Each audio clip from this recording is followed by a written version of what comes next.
ನಮಸ್ಕಾರ ನಮಸ್ಕಾರ ನಮಸ್ಕಾರ. ನಾವು ಇವತ್ತು ನಮ್ಮ ಅಣ್ಣ ಇಬ್ಬರು ಸೇರಿ ಆವಳಿ ಬೆಟ್ಟಕ್ಕೆ ಹೋಗಿದ್ವಿ. ಮುಳಬಾಗ್ಲ ಹತ್ರ, ಮುಳಬಾಗಿಲು ತಾಲೂಕು, ಕೋಲಾರ ಡಿಸ್ಟಿಕ್ಕು. ನಾವು ಫಸ್ಟ್ ಟೈಮ್ ನಾನು ಹೋಗಿದ್ದು. ನಾನು ನಮ್ಮ ಅಣ್ಣ ಇಬ್ಬರು ಹೋಗಿದ್ವಿ, ನೋಡಿದ್ವಿ. ಹಳೇ ಕಾಲದ ಶಿವನ ದೇವಸ್ಥಾನ. ಇಡೀ ದೇವಸ್ಥಾನ ಎಲ್ಲ ಕಲ್ಲಿನಲ್ಲೇ ಮಾಡಿರೋದು. ಅಲ್ಲಲ್ಲೆಲ್ಲ ಹಳೆ ಕಲ್ಲುಗಳಿದ್ದಾವೆ. ಚೆನ್ನಾಗಿದೆ ಒಂಥರ. ನೋಡಿಕೊಂಡು ಅದು ಇದು ಆ ಕಡೆ ಕಲ್ಯಾಣಿ ಎಲ್ಲ ಇತ್ತು, ಅವೆಲ್ಲ ನೋಡಿಕೊಂಡು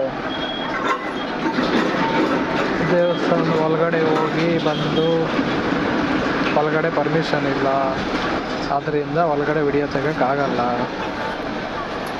ಯಾರೇನಿಲ್ಲ, ತೆಗಿಬೇಡ ಅಂತ ಹೇಳಿಲ್ಲ, ಅಲ್ಲಿ ಬೋರ್ಡ್ ಇತ್ತು, ಅದನ್ನ ನೋಡ್ಬಿಟ್ಟು ನಾವು ತೆಗಿಯಕ್ಕೆ ಹೋದ್ವಿ.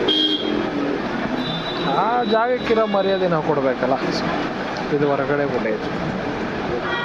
ಈಗ ಅಲ್ಲಿಗೆ ಹೋಗ್ಬೇಕು, ನಾವು ಬೆಟ್ಟದ ಮೇಲೆ ಇಕ್ಕಿ ಅಲ್ಲಿಗೆ ಹೋಗ್ಬೇಕು. ಕೆಳಗಡೆ ನೋಡೋಕ್ಕೆ ಜಾಸ್ತಿ ಇದೆ. ಒಂದ್ಸತಿ ಹೋಗಿ ವಿಸಿಟ್ ಮಾಡಿ ನೋಡಿ. ಚೆನ್ನಾಗಿದೆ ಜಾಗ ಎಲ್ಲ. ಆರಾಮಾಗಿ ಹೋಗ್ಬೋದು, ನೋಡ್ಕೊಬೋದು. ಸುತ್ತ ಬರೀ ಲಿಂಗಗಳೇ ಇದ್ದಾವೆ, ಶಿವಲಿಂಗಗಳು. ಒಳಗಡೆನೆ ಅಮ್ಮಮ್ಮ ಅಂದರು ಒಂದು 10-15 ದೇವಸ್ಥಾನ ಇದ್ದಂಗಿದೆ.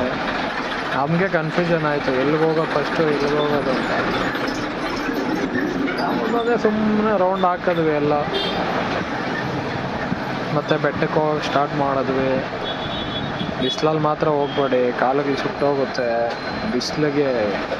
ನಮ್ಮ ಕತೆ ಇದಾಗಿದೆ, ನಿಂತ್ಕೊಂಡ್ಬಿಟ್ವಿ, ನಮ್ಮ ಕೈಯಲ್ಲಿ ಆಗಿಲ್ಲ. ನಿಂತ್ಕೊಂಡು ಸುಮ್ಮನೆ ಒಂದು 5 ನಿಮಿಷ ರೆಸ್ಟ್ ತಗೊಂಡು, ಮತ್ತೆ ಇದ್ದರೆ ಆಗಲ್ಲ, ಕಾಲು ಸುಟ್ಟೋಗುತ್ತೆ ಅಂದ್ಬಿಟ್ಟು ಮತ್ತೆ ಸ್ಟಾರ್ಟ್ ಮಾಡಿ ಹಂಗೆ ಹೋಗಿ ಅಲ್ಲಲ್ಲಿ ರೆಸ್ಟ್ ಸಿಗುತ್ತೆ, ನೆರಳಿರೋ ಜಾಗದಲ್ಲಿ ಆರಾಮಾಗಿ ರೆಸ್ಟ್ ತಗೊಂಡು ರೆಸ್ಟ್ ತಗೊತೀವಿ, ಹಂಗೆ ಬಿಡ್ತಾ ಇರ್ತೀವಿ, ರೆಸ್ಟ್ ತಗೊತೀವಿ, ಹಂಗೆ ಒಟ್ನಲ್ಲಿ ಬಿಸಿಲಲ್ಲಿ ಮಾತ್ರ ಹೋಗೋಕ್ಕಾಗಲ್ಲ. ಈಗ ರೆಸ್ಟ್ ತಗೊಂಡು 2 ನಿಮಿಷ ಆಗಲ್ಲ, ಸುಸ್ತಾಗಿ ಹೋಗುತ್ತೆ ಫುಲ್ಲು.